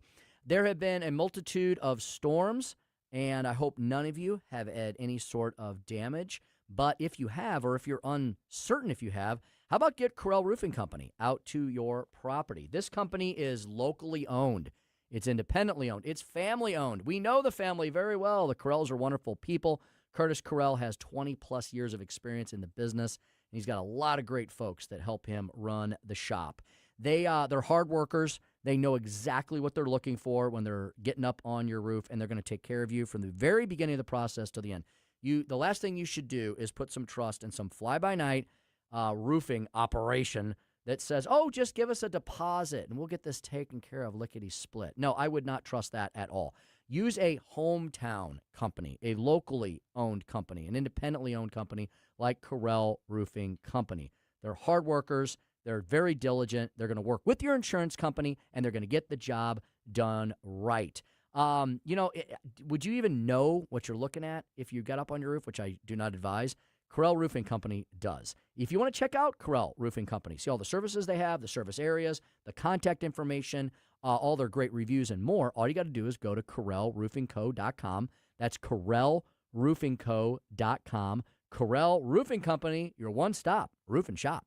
Hey, Jamie Allman here for my favorite go-to store for seafood, gourmet goodness, and tons of wine. It's Stars, 1135 South Big Bend. A huge selection of seafood flown in from the coast. Lemon sole, halibut, Maryland lump crab, Gulf shrimp, and you gotta try the trout dip. Plus, imported and domestic hand-cut cheeses, lots of hand-picked wines at great prices, hard-to-find gourmet foods, and fresh roasted coffee using only the best quality beans. Stars, 1135 South Big Bend, just off of Highway 40.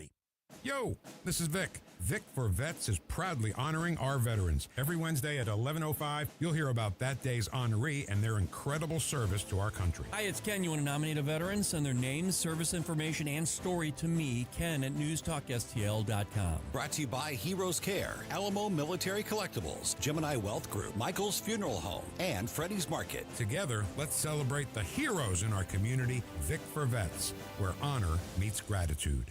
Hey, it's Vic. If you have a tree that you think is dead, you can get Roots Plus to remove it for you. Or if you think the tree is savable, or if Roots Plus thinks it's savable, they can save your tree, and you keep your cash. Call them and find out what that's all about at 314-440-3662. The crews are great. They get things done. They removed the tree for me, and they did expert work, and I definitely will put my name on their company. So save the tree with Roots Plus LLC. RootsPlusLLC.com.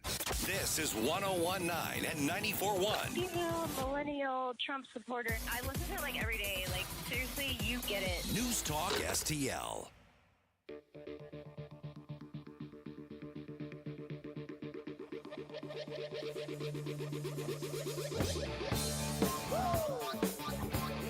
You're listening to Tim Jones and Chris Arps.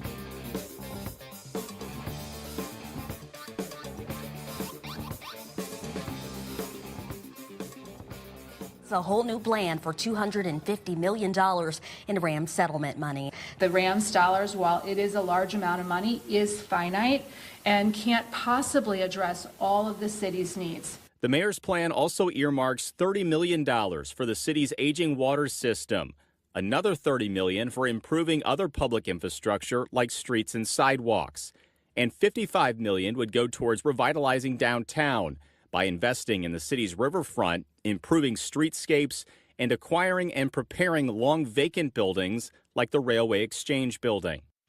And now a man who comes alive when there's bad public policy in Missouri, Patrick Tuohey.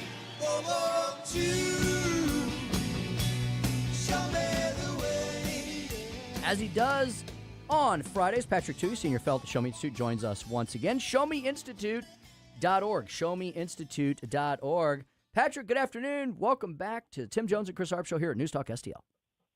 I was listening to this segment, and I want to hear Chris talk more about what the 70s were like. You were there, weren't you? I mean, maybe. Tiny. I'm out seeing Boston concerts. We're going to talk about concerts in our next segment. Patrick, you have to keep listening. So, Patrick, we're still talking Rams settlement money. I had to look up when the settlement occurred, and it was back in November of 2021. Wow. We're nearing the 5-year anniversary of this. This money is still sitting around. I hope it's been gaining interest at least at some point. Patrick, you heard the clip there from the current mayor of the city of St. Louis. What do you think about those ideas? Good, bad, ugly? We should be doing something differently, or what say you? Well, I'll tell you, I was cautiously optimistic when I heard what they wanted to spend the money on. You know, it's infrastructure, it's basic stuff. It's not taking on future debt like salaries and whatnot. And so I spoke to my colleague David Stokes, who lives there in St. Louis, and he agreed with me. He said, yeah, these are the things that you should be spending a one-time windfall on, one-time projects. And, of course, cleaning up after the tornado is vitally important for people who live there. So this is good. I'm not accustomed to saying that something that St. Louis or Kansas City wants to do is good, but this sounds really promising. Patrick, when I heard that clip, especially the last priorities that were mentioned there, I actually got kind of sad. It's like the mayor wants to tear down old buildings and do these beautification projects while people in North St. Louis ravaged by this tornado still can't inhabit their homes. I mean, she had her State of the City address a couple of weeks ago, and people were basically rioting at that address because they felt that they have been forgotten concerning their plight with those homes. I mean, that's, you know, the water infrastructure and all that. Yeah, okay, I can see that. But beautification projects when people don't have homes, I don't know if I'm for that. Well, you know, I don't disagree. And this reminds me of, you know, I was watching the mayoral debate in Los Angeles and the campaign videos. I'm sure you guys have talked about it. I mean, people there are really frustrated because so many homes were destroyed and they're unable to rebuild. So I totally get that. And absolutely, a lot of what the city should be doing doesn't require spending money. It often just requires getting out of the way, cutting red tape, and making sure people can rebuild and rebuild quickly.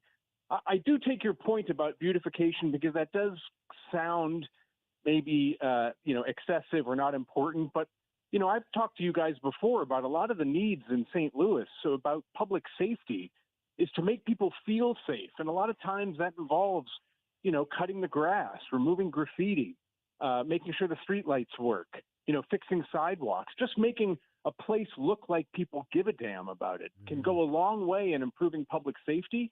And so, I hope that is what they have in mind when they talk about beautification, because, I do love the city of St. Louis. And frankly, part of the neighborhoods, the fact that these homes are still standing is a testament to how well they're built, because they would have crumbled in any other community. So I totally understand your point. The city needs to make sure that people who have been affected have what they need to build, and that the city doesn't get in the way. That's important. But I'm not so quick to dismiss beautification efforts if it really does, deal with some of the blight downtown. Patrick, let's talk about your backyard, the Kansas City side of the state. We're seeing some troubling reports out of something that should be an amazing event over the period of many weeks. The World Cup, right, Patrick? This is like the Olympics. It's one sport, but it's epic in its scope and its scale. And we're hearing all kinds of problems from ticket prices to hotel room availability, or maybe there's too many hotel rooms available now because of the ticket prices. So tell us, is the World Cup going to be a boom or a bust in the Kansas City region? I mean, look, it's going to be a good thing for the Kansas City region. Now, that doesn't necessarily mean it will be profitable, but it's going to be a good time if the city can get, public safety and infrastructure stuff taken care of. We'd like to have that stuff taken care of even when we aren't having a big event. If they have to do it for the tourists, at least it's getting done. Part of the problem, I think, is that these economic development projections put out by convention and visitor bureaus around the country were just so inflated that they created an absolutely unrealistic expectation. And this happens every time when cities host the Olympics. We've talked about it with stadium subsidies.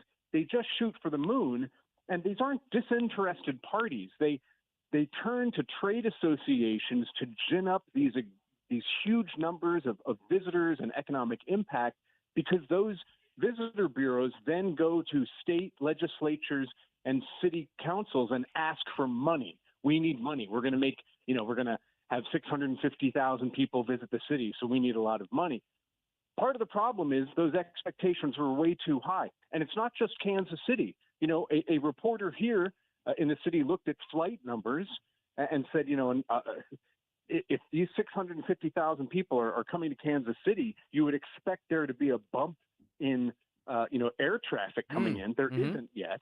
And then recently, the American Hotel and Lodging Association put out numbers and said a number of markets around the country are not seeing the hotel bookings you would have expected if this were such a big thing. And in Kansas City, they reported that 85 to 90% of respondents are people who own hotels. That many respondents said that not only is hotel bookings below what they would expect for a big event, but it's below what they would expect for a month that doesn't have an event. And lastly, I would say, what we're seeing in some of these stories are people are saying, well, it's international events, and maybe it's that 15,000 visa fee that you need to come into the United States. They are going to want to blame this on Trump if it turns out to be a flop. But the fact is, they set their predictions. The first rule of politics, right, is underpromise and overperform. Well, these guys overpromised, and now that the numbers seem to be very, very soft, they're looking to cast blame, because God forbid they take responsibility for overpromising. Patrick, how much do you think dynamic pricing is affecting demand for these tickets? We're hearing stories where your basic tickets that should be $100, $200 are costing thousands of dollars.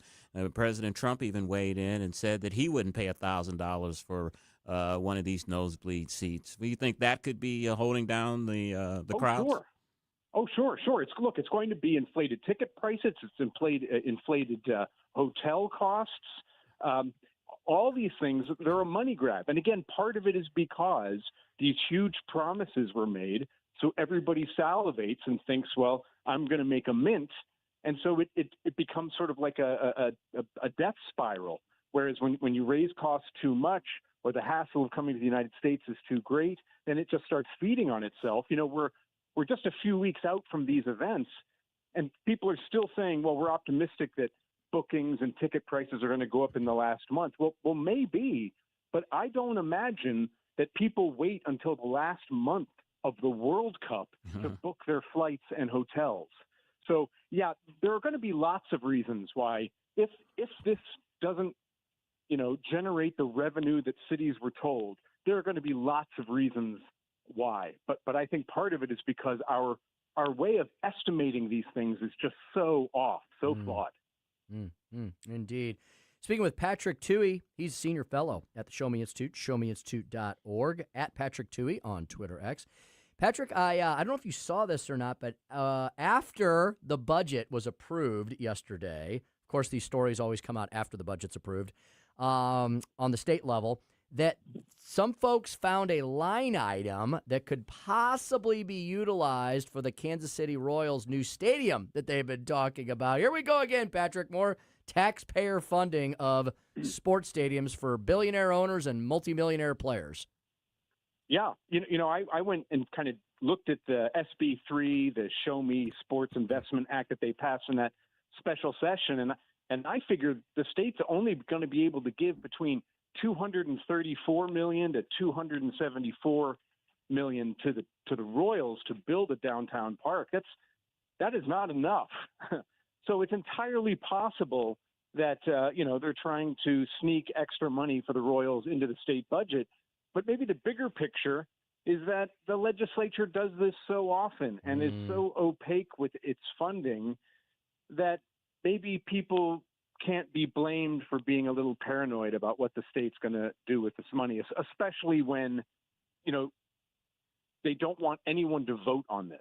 I live in Kansas City. We're being asked to part with a great deal of tax money for this team, and we're being told that we can't vote on it. And in fact, we're being told that the owner of the Chiefs moving to Kansas and John Sherman, who owns the Royals, were adamant that there not be a public vote.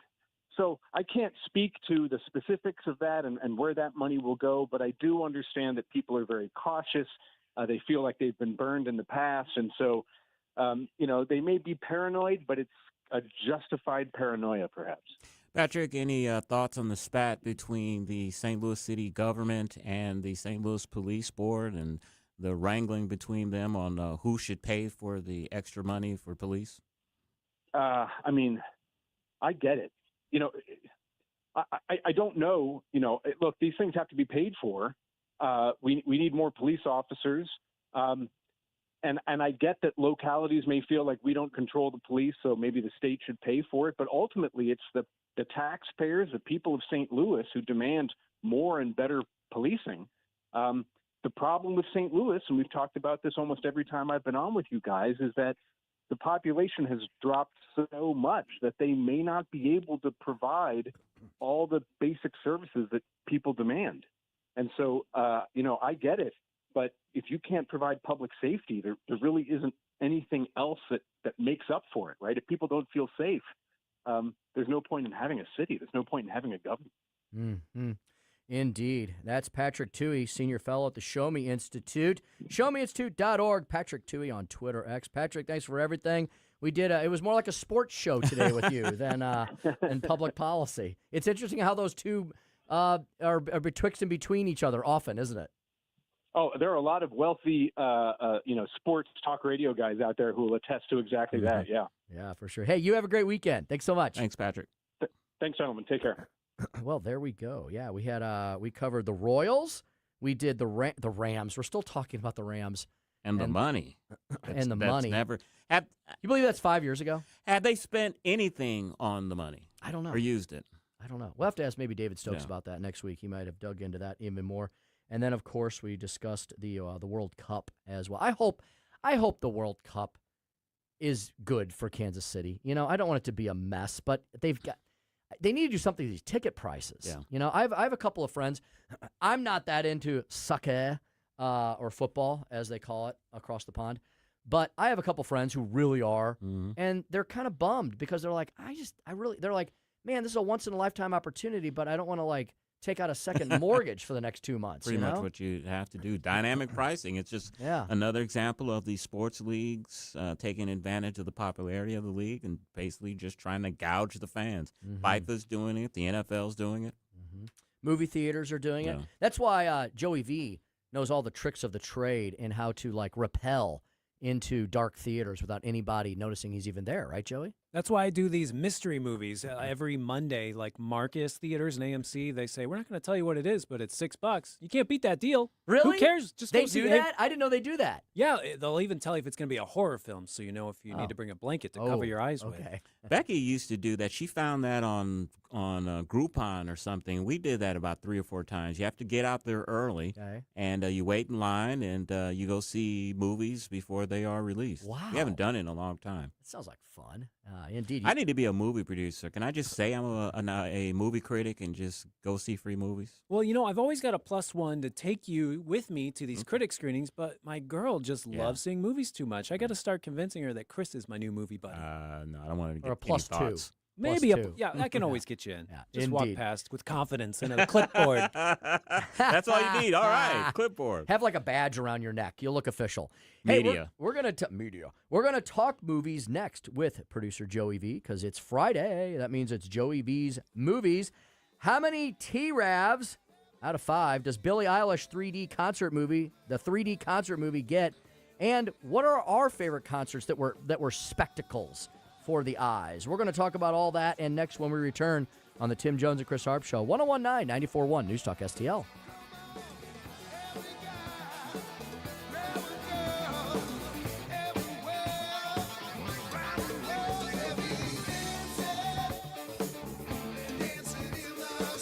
Watch us on our live stream using Rumble, Facebook, and Twitter.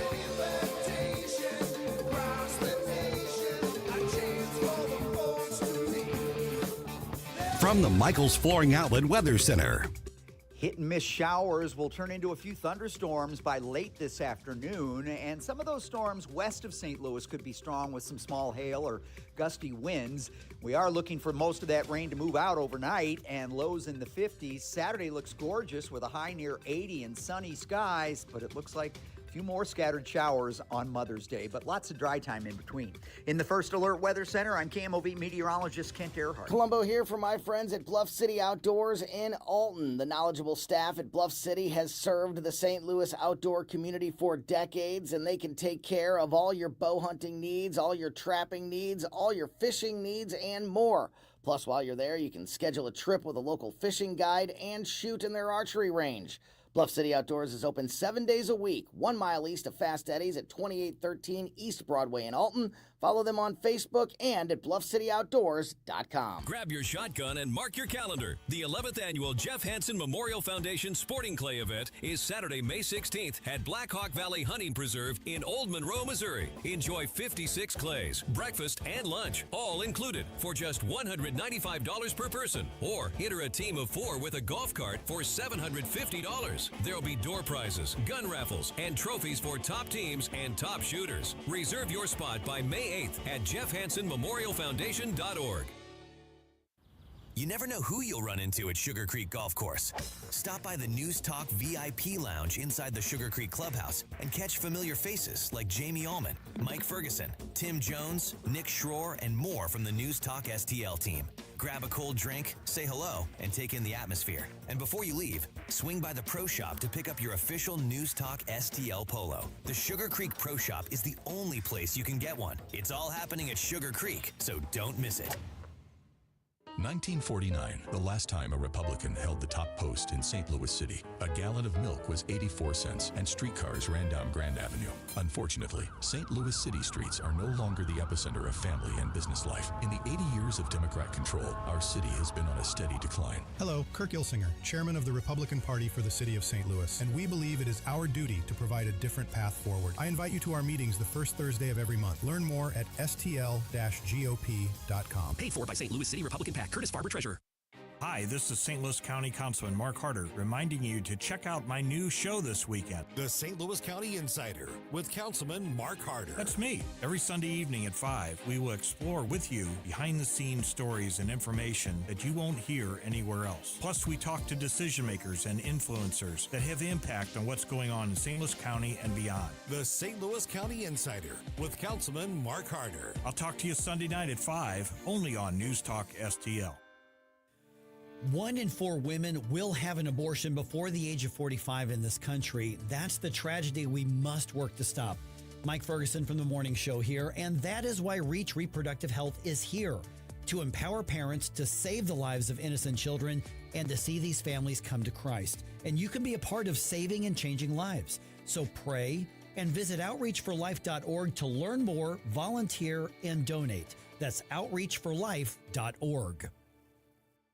Hey, it's Vic Porcelli. We're sitting here with our great friend, Chris Cooper. Hi, Chris. What's going on, Vic? How are you? I hear you wrote another book. This one's an e-book. Is that right? The Business Owner's Playbook for Financial Clarity. So it is a great book for entrepreneurs, a very short guide, give people, business owners, the ability to understand key questions that are important, such as succession planning, legacy planning, getting the IRS out of our pockets, right? Because do you like paying taxes? I do not. I don't think anybody likes paying taxes, right? That just makes sense. And then always talking about protection. And then the other thing from a business owner perspective, what is the biggest asset a business owner has? Probably their business itself, right? We need to make sure we understand what the value of that business is as well. So this new book, I'm sure, is incredibly expensive, right? How much? No, it's a free resource. Oh, it's free. We provide guidance, we provide education because we want to make sure people feel educated and understanding because sometimes you don't know what questions to ask, and we need to make sure we help arm people with information to ask the right question. Reach out to Chris and Stacy today at serenitywealthnow.com. Investment advice offered through Fortis Capital Advisors, LLC.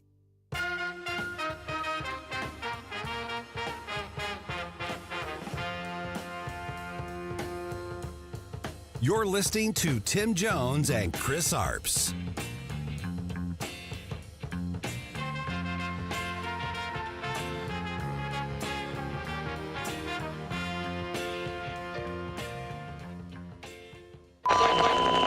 It's your show. It's your creative vision. This is going to blow people's minds. The day of a show is for me, it just feels like any day at all. I just feel like I'm like going to hang out with my friends. It's gonna be loud. Duh. You see the scrapes on my hands? Is that from them? That is from the fans. You love that. I love that. 5:48 on the Tim Jones and Chris Arps show, and that is the trailer for the Billie Eilish 3D concert movie. How many toasted rafts out of 5 will Joey V give it?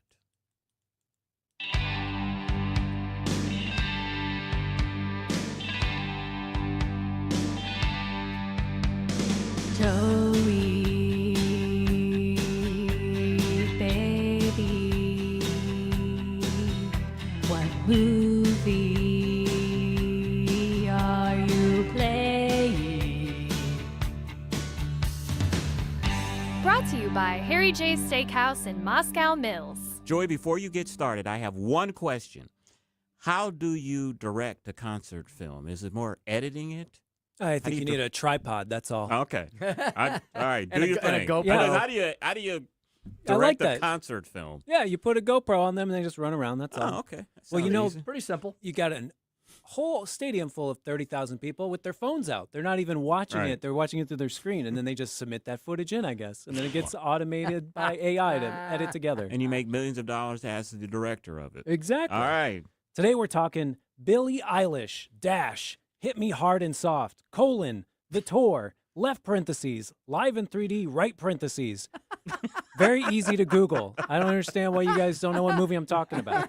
Now, the plot, James Cameron, he uses his 3D cameras to capture a few of Billie Eilish's Manchester, England concerts during her 2025 sold-out world tour. And my favorite thing about this Billie Eilish movie is that it gives us a reason to talk about the best concerts we've ever seen. I've spent my entire life going to boring concerts, just dudes plucking away on the stage with a bigger version of them on the screen above, and that's about it. And then I got a part-time job at KC95 a few years ago, and for a year and a half there, I was going to concerts every single night. It was incredible. And I'd say the most memorable ones I saw was Gwar, It's this metal band where they just spray the audience with blood and they're all dressed up as monsters. Okay. And then the 1975, they had this elaborate dollhouse-style stage, and they performed almost like a play inside this dollhouse, and it had a yard and an inside and outside.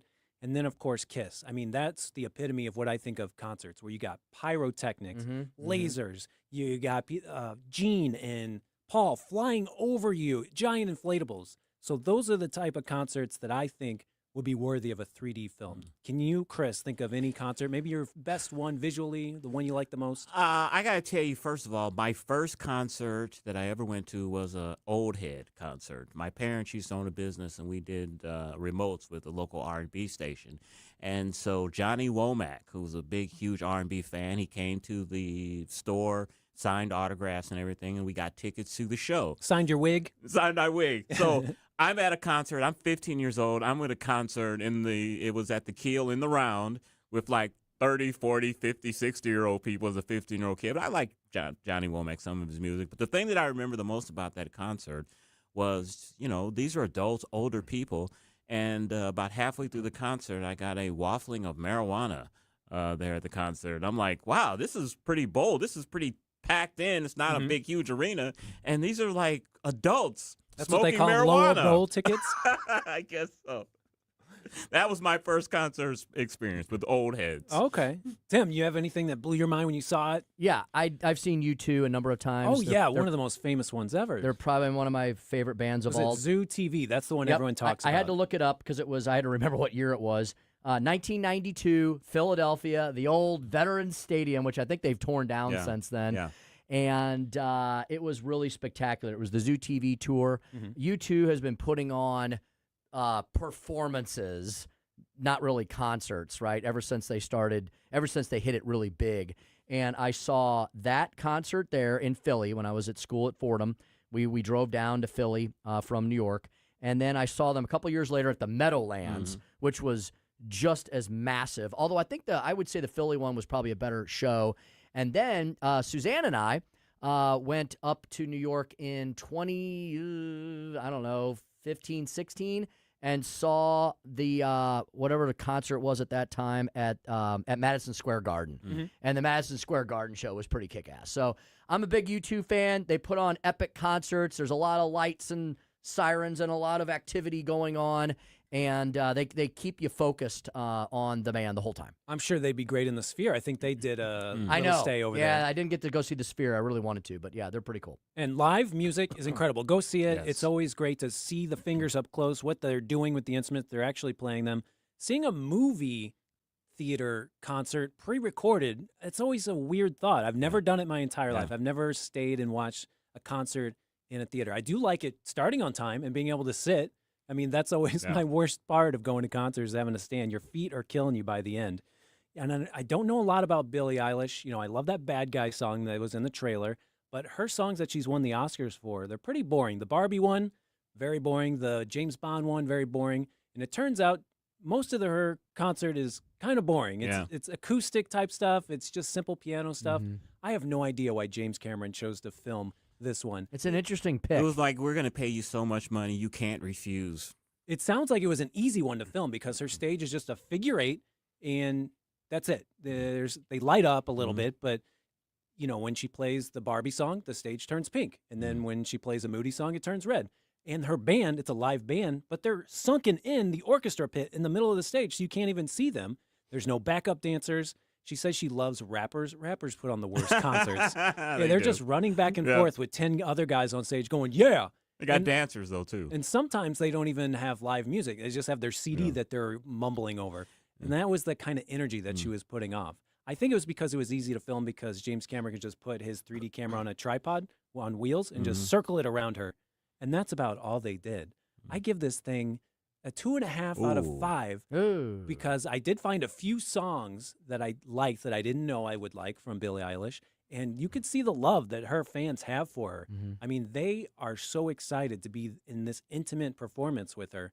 I don't understand why they are so excited, but her whole tour was sold out. which is kind of rare. Chris, you were saying that concerts are having trouble filling stadiums nowadays. They are. I read a story that Ticketmaster is having trouble filling some of these seats. Some really huge acts are having problems filling their seats, so they are canceling their shows. I got to tell you, my favorite all-time concert, 1999, the venue is no longer operational, but it was an old firehouse down by SLU. You know what I'm talking about? It's called the Firehouse. No, I've not seen it. You remember that? You've been there? I remember the Firehouse. I went to go see George Clinton. No way. At the Firehouse. The That's funky. The concert was supposed to start at 9. It didn't start till about 11:30. They always do that. It was like he had probably 5 or 6 different costume changes throughout the thing. He was bringing girls up on the stage. I was with a date. She had to go to work in the morning. We finally left like 2:30 in the morning, because she's like, I gotta get up and go to work in the morning. Yeah. But the concert That was contact still, time. it was still going. Yeah, there was plenty of weed there, but the concert was still going on like 2:30 in the morning. Strong. Similar experience as far as like a band, like music, like musical concert. I saw Dave Matthews twice at I've seen Riverport. Dave Matthews, yeah. Those are epic concerts. They feels like they go on for days, Yeah. right? And not a lot of cinematography stuff, but they have like concert bands up on the stage, and it's really amazing. And I saw Joe Satriani down at Mississippi Nights back in the day. All no words. Joe Satriani is just a guitar guy. And, oh, my goodness, what that guy can do with a guitar is amazing. And the 3D was pointless. The main thing was there were people holding their phones in front of my face, and I kept saying, get that heck out of here. But it turned out it was in the movie. It wasn't even the people in my theater. Billie Eilish 3D concert movie. Joey gives it 2.5 out of 5 toasted rafts. So might go see the Michael Jackson movie this weekend. Indeed. You're listening to the Tim Jones and Chris Arps Show on 101.9 94.1 News Talk STL. Larry Connors USA. The story behind the story, how Ted Turner changed broadcasting. Have a great weekend and drive safe. Hungry for the best steak you'll ever have? Head to the heart of Moscow Mills and discover Harry J's, a local landmark and family-owned steakhouse, serving up excellence since '98. From mouth-watering appetizers to decadent desserts, Harry J's has something for everyone. Enjoy our extensive bar selection while soaking in our friendly family atmosphere. Whether dine-in or carry out, your meal is prepared to perfection. Make the drive to 300 Main Street and treat yourself